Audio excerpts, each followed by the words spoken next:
Hi guys, welcome to my channel journey with Kannan. நீங்கள் இப்போ பார்க்குற இந்த வீடியோ உங்களுக்கு பிடிச்சிருந்துச்சு அப்படின்னா என்னுடைய சேனலை மறக்காமல் சப்ஸ்கிரைப் பண்ணுங்கள்.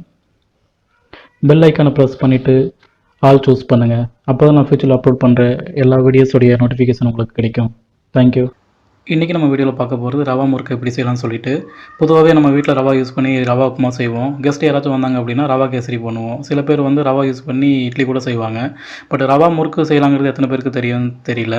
சரி வாங்க, நான் வந்து உங்களுக்கு எப்படி ரவா முறுக்கு செய்யலாம்னு சொல்கிறேன். வாங்க வீடியோக்குள்ளே போகலாம். இந்த ரவா முறுக்கு செய்கிறதுக்கு தேவையான இன்க்ரீடியன்ஸ்: ரவா 1 கப்பு, சால்ட்டு தேவையான அளவு, kasuri methi 1/2 teaspoon, chilli flakes 1/2 teaspoon, pepper powder 1/2 teaspoon, chaat masala 1/2 teaspoon, cooking oil 2 teaspoon, water வந்து தேவையான அளவு. எதுக்கு நான் வந்து ஃபோர்க் இமேஜ் வந்து இங்கே டிஸ்பிளே பண்ணுன்னு கன்ஃபியூஸ் ஆகிடாதீங்க. இது வந்து நம்ம எடுத்து சாப்பிட்றதுக்காக கிடையாது. ஸோ ஃபோர்க்கு தான் இந்த டிஷ் செய்யக்கூடிய மெயின் வெப்பனே இது தான். ஸோ நீங்கள் இந்த வீடியோவை நீங்கள் கடைசி வரைக்கும் பார்த்தீங்க அப்படின்னா இது நம்ம எப்படி யூஸ் பண்ணுங்கிறது உங்களுக்கு தெரியும். இந்த மாதிரி நமக்கு தேவையான பொருட்களை ரெடியாக எடுத்து வச்சுக்கலாம். இப்போ ஒரு பவுலில்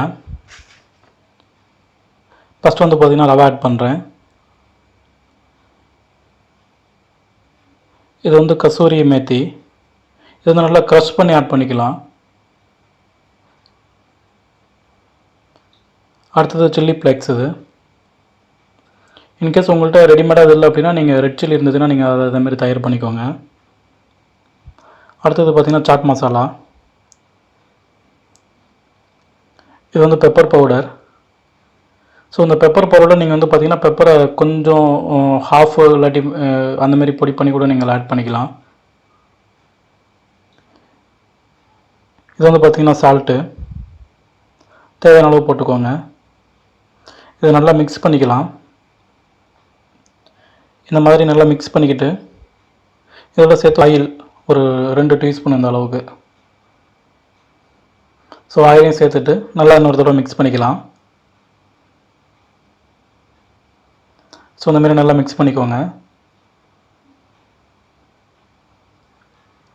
ஸோ இப்போ இது வந்து பார்த்திங்கன்னா நம்ம வாட்டர் ஆட் பண்ணிவிட்டு, நார்மல் வாட்டர் தான், ஒன்றும் வார்ம் கோல்டு அந்த மாதிரி எதுவும் கிடையாது. நார்மலாக நம்ம கன்சியூம் பண்ணுற ஆர்வ வாட்டர் தான். ஸோ அந்த வாட்டர் நம்ம ஆட் பண்ணலாம். இது வந்து பார்த்திங்கன்னா கொஞ்சம் கொஞ்சமாக ஆட் பண்ணி நம்ம இப்போ சப்பாத்திக்கு இல்லாட்டி பூரிக்கு செய்கிறோம் பார்த்திங்களா, கொஞ்சம் கொஞ்சமாக அந்த ஆட்டை ஃப்ளோரில் நம்ம ஆட் பண்ணி இப்போ செய்கிறோம் பார்த்திங்களா, அந்தமாரி இது கொஞ்சம் கொஞ்சமாக ஆட் பண்ணிவிட்டு நம்ம இது ரெடி பண்ணோம்.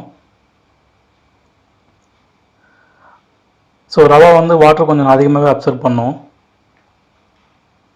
ஸோ நீங்கள் எடுத்தோடனே நிறையா ஊற்றிடாமல் இந்தமாரி கொஞ்சம் கொஞ்சமாக ஆட் பண்ணி நல்லா அந்தமாரி மிக்ஸ் பண்ணிக்கோங்க.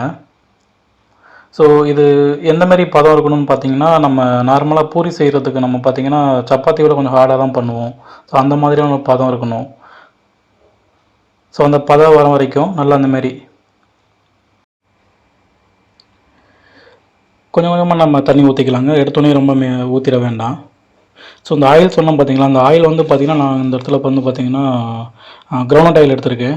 ஸோ நீங்கள் வந்து உங்கள் விருப்பம், ஈவன் சன்ஃப்ளவர் ஆயில் கூட எடுத்துக்கலாம். சில பேர் வந்து பார்த்திங்கன்னா ஆலிவ் ஆயில் யூஸ் பண்ணுவாங்க. ஸோ அந்தமாரி ஆயில் வந்து உங்கள் பர்சனல் ப்ரிஃபரன்ஸு தான். ஸோ இதில் மெயின் பார்ட்டு வந்து பார்த்திங்கன்னா இந்த எல்லாமே ஆட் பண்ணியிருக்கோம் பார்த்திங்களா, இதோடைய கன்சிஸ்டன்சியே நல்ல ஃபார்மேட்டு கொண்டு வரதான் இதோடைய மெயின் ஒர்க்கே பார்த்திங்கன்னா. ஸோ லாஸ்ட்டாக வந்து பார்த்திங்கன்னா இதில் நம்ம ஆயில் ஆட் பண்ணிவிட்டு இதை ஒரு 15 to 20 மினிட்ஸ் நம்ம வந்து மூடி வச்சிடலாம். ஏன்னா உள்ள ரவா இருக்கிறதுனால அதை வந்து இந்த நம்ம ஆட் பண்ணியிருக்கோம் பார்த்திங்களா, மித்த இன்க்ரீடியன்ஸோடு நல்லா மிக்ஸ் ஆகணும். ஸோ அது ஊறினா தான் உங்களுக்கு அந்த டேஸ்ட் உங்களுக்கு நல்லா வரும். ஸோ ஒரு 20 நிமிஷத்துக்கு அப்புறம் எடுத்து ஓப்பன் பண்ணிவிட்டு திருப்பி நம்ம கை ஃபுல்லாக நம்ம ஆயில் அப்ளை பண்ணிக்கலாம். ஸோ அப்போ நம்ம கையில் ஒட்டாமல் இருக்கும். ஸோ திருப்பி இந்தமாரி நல்லா மிக்ஸ் பண்ணிக்கலாம். ஒரு 5 மினிட்ஸ் வரைக்கும் நல்லா மிக்ஸ் பண்ணிக்கோங்க. ஸோ அப்போ தான் அந்த ரவாவில் வந்து பார்த்திங்கன்னா மித்த இன்க்ரீடியன்ஸ் டேஸ்ட் வந்து உங்களுக்கு உள்ள இதாகும்.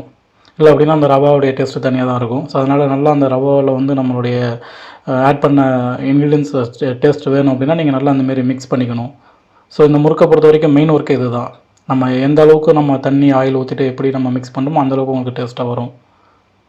ஸோ இப்போ நான் ஃபுல்லாக மிக்ஸ் பண்ணி முடிச்சிட்டேன். இப்போ இந்தமாரி எடுத்து வச்சுட்டு ஸோ அளவு வந்து இந்தமாரி எடுத்துக்கோங்க. இந்த அளவு வந்து எப்படி இருக்கணும் அப்படின்னா, அந்த ஃபோர்க்கில் வந்து அந்த லைன் ஆரம்பிக்குது பார்த்திங்களா, அந்த இடத்துல வச்சு அந்த எண்டு வரைக்கும் வர மாரி திக் லேயராக இல்லாமல் தின் லேயர் எடுத்துக்கோங்க. ஸோ ரொம்ப திக்காகவும் எடுத்திங்க அப்படின்னா உங்களுக்கு உள்ளே வந்து பாயில் ஆகாது. நல்லா ஃப்ரை ஆகாமல் உங்களுக்கு அந்த மாவு மாதிரி இருக்கும். ஸோ அதனால் நீங்கள் எவ்வளவு தின்னாக எடுக்க முடியுமோ அவ்வளோ தின்னாக எடுத்துக்கோங்க. ஸோ இதே பார்த்திங்கன்னா கொஞ்சம் திக்குன்னு தான் சொல்லுவேன். இதை விட நீங்கள் இன்னும் முடிஞ்ச அளவுக்கு ரொம்ப தின்னாக எடுத்துக்கோங்க. ஸோ இந்தமாரி கையில் ஒரு சின்ன உருண்டை இது பண்ணிவிட்டு அந்த ஃபோர்க்கோட அந்த லைன் ஆரம்பிக்குது பார்த்திங்களா, அந்த இடத்துல வச்சுட்டு இந்தமாரி அதுக்கு வெளியிலையும் போகாத மாதிரி அட்ஜஸ்ட் பண்ணிக்கோங்க. பண்ணிவிட்டு அழகாக இந்தமாரி சுருட்டினீங்க அப்படின்னா, ஸோ நீங்கள் அதை வந்து நல்லா மிக்ஸ் பண்ணியிருந்தீங்க அப்படின்னா உங்களுக்கு இந்த ஃபார்மேட் நல்லாவே கிடைக்கும். ஸோ அந்தளவுக்கு நீங்கள் ஒரு 15 to 20 மினிட்ஸும் நீங்கள் வெயிட் பண்ணியிருக்கணும். ஸோ இப்போ நம்மள்ட்ட இருந்த எல்லா இதையும் நம்ம அந்தமாரி தனியாக எடுத்து வச்சுக்கிட்டோம். இப்போ வந்து நமக்கு ரெடி ஆகிடுச்சு. இதை வந்து நம்ம எண்ணெயில் இது பண்ணலாம், ஃப்ரை பண்ண ஆரம்பிக்கலாம்.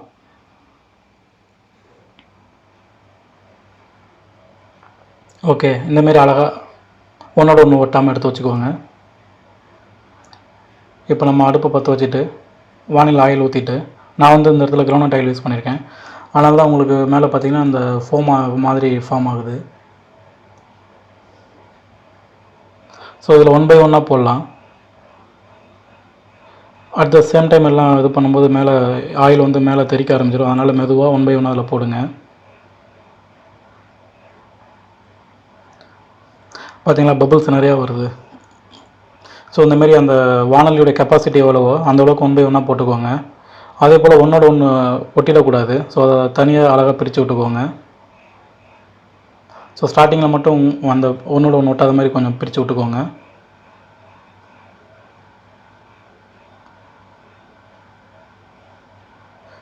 ஸோ இந்தமாரி நீங்கள் நல்லா ஃப்ரை பண்ணிக்கலாம். ஃப்ளேம் லெவல் வந்து ஒரு ஹாஃப் ஃப்ளேம் லெவலே இருக்கட்டும் அடுப்பில்.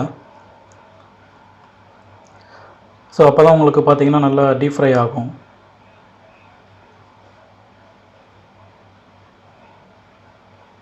ஸோ மாவோட கன்சிஸ்டன்சி இருந்தது நீங்கள் கரெக்டாக மிக்ஸ் பண்ணியிருந்தீங்க அப்படின்னா உங்களுக்கு கண்டிப்பாக அந்தமாரி வரும், அழகாக வரும். அந்த கன்சிஸ்டன்சி சரியாக இல்லை அப்படின்னா பார்த்திங்கன்னா நீங்கள் ஆயிலில் போடும்போதே கூட தனித்தனியாக அந்த ரவா பிரிய சான்ஸ் இருக்குது. ஸோ அதனால் இந்த முறுக்கு பொறுத்த வரைக்கும் நம்ம வந்து அந்த தண்ணி ஆட் பண்ணி அந்த கன்சிஸ்டன்சி கொண்டு வரதாக இருக்கட்டும், ஆயில் ஆட் பண்ணிவிட்டு நம்ம பொறுமை தான் அதில் கொஞ்சம் முக்கியம். ஸோ இது வந்து பார்த்திங்கன்னா ஒயிட் கலர்லேருந்து நம்ம ப்ரௌன் கலர் வர வரைக்கும் நம்ம இது பண்ணலாம், குக் பண்ணலாம். ஸோ இப்போ நல்லா ஓரளவுக்கு ஃப்ரை ஆகிடுச்சு. அந்த பபிள்ஸ் கூட கொஞ்சம் கம்மியாகிருக்கு. ஸோ உங்களுக்கு நல்லா ஃப்ரை ஆகிடுச்சுன்னா உங்களுக்கு நல்லா அந்த வாசம் கூட நல்லா தெரியும். ஸோ ஃப்ரை ஆகிறதுமே பார்த்திங்கன்னா ஒரு 5 minutes கூட ஆகும். ஸோ நம்ம எந்த அளவுக்கு அது திக்காக நம்ம ரோல் பண்ணியிருக்கோமோ அதுக்கு தக்கன உங்களுக்கு டைம் கூட எடுத்துக்கும். ஸோ ஹை ஃப்ளேமில் வைக்காமல் மீடியம் ஃப்ளேமே யூஸ் பண்ணுங்கள். ஹை ஃப்ளேமில் வச்சிங்கன்னா பார்த்திங்கன்னா மேலே வந்து ப்ரௌன் கலர் ஆகிடும், பட் உள்ளே வந்து ஃப்ரை ஆகாமல் இருக்கும். ஸோ அதுதான் நீங்கள் ஒரு மீடியம் ஃப்ளேமில் வச்சு பண்ணும்போது உங்களுக்கு கரெக்டாக ஈவனாக டீப் ஃப்ரை ஆகும்.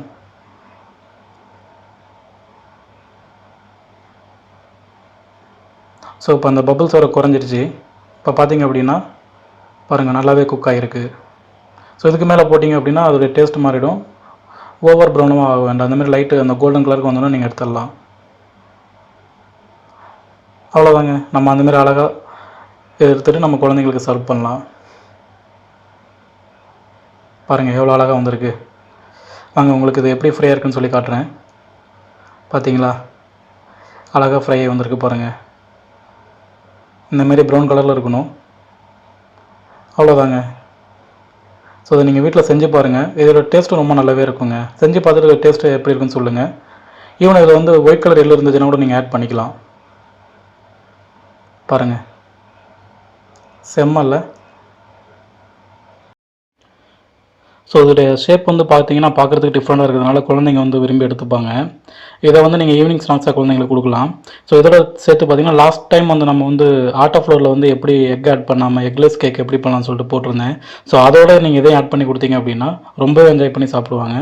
இன்கேஸ் நீங்கள் அந்த லாஸ்ட் வீடியோ நீங்கள் பார்க்கல அப்படின்னா நான் உங்களுக்கு அந்த வீடியோட லிங்க்கை டிஸ்கிரிப்ஷனில் கொடுக்குறேன். ஸோ பார்த்துட்டு எப்படி இருக்குன்னு சொல்லிட்டு உங்களுடைய கமெண்ட்ஸ் அதில் ஆட் பண்ணுங்கள்.